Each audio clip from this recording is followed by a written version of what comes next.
እንግዲህ ስጋ ብቻ ሳይሆን ምስርም ክትፎ መሆን ይችላል። ዛሬ አብረን የምንሰራው ቆንጆ የሆነ የምስር ክትፎ ነው።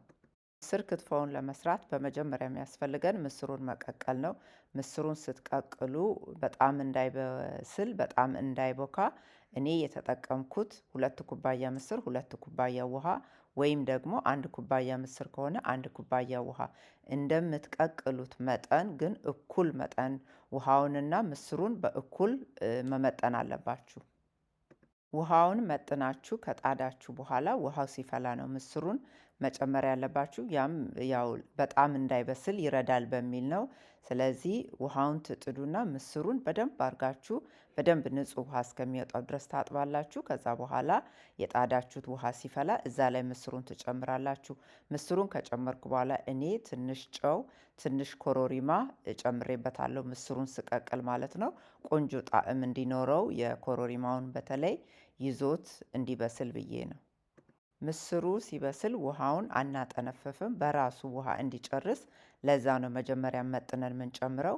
ከላይ ሲፈላ ያለው ነጭ ነጩን ነገር እናነሳና እዛው መጦት እንዲጨርስ እናደርጋለን። ከዛ በኋላ ማጠንፈፍ ካለባችሁ አጥንፉት፣ ደረቅ እንዲል ማለት ነው።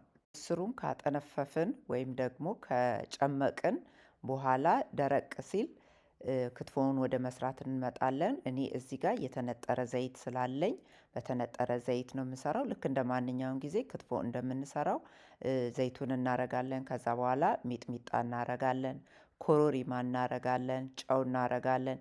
ሚጥሚጣውም ኮሮሪማውም እናንተ እንደምትወዱት፣ ሞቅ ብሎ ከሆነ የምትወዱት ወይም ቀነስ አድርጋችሁ ከሆነ ልክ ለእናንተ እንደሚመቻችሁ ታረጉትና ታዋህዱታላችሁ።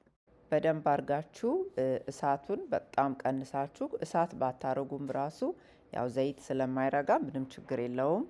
በቀዝቃዛውም ቢሆን ማዋሃድ ትችላላችሁ። እኔ ግን እሳት የለውም ጠፋ በሚባል ደረጃ በጣም ቀንሼ እዛ ላይ አርጌ እነዚህን ነገሮች አዋህድኳቸው። ማለትም ሚጥሚጣውን፣ ኮሮሪማውን፣ ጨውን በደንብ አርጌ አዋህድኩኝ። ከዛ በኋላ የተጨመቀውን ምስር ወይም ደረቅ ያለውን ምስር ጨመርኩ። ምክንያቱም ውሃ ካለው እዚህ ጋር ስታመጡት አንድ ላይ አይሄድም። ስለዚህ ውሃ እንዳይኖረው ማጠንፈፍ ወይም መጭመቅ አለባችሁ ማለት ነው። ምስሩን ይኸውና እንደምታዩት በጣምም ቡክት ብሎ አልበሰለም፣ ደግሞ ጥሬም አይደለም።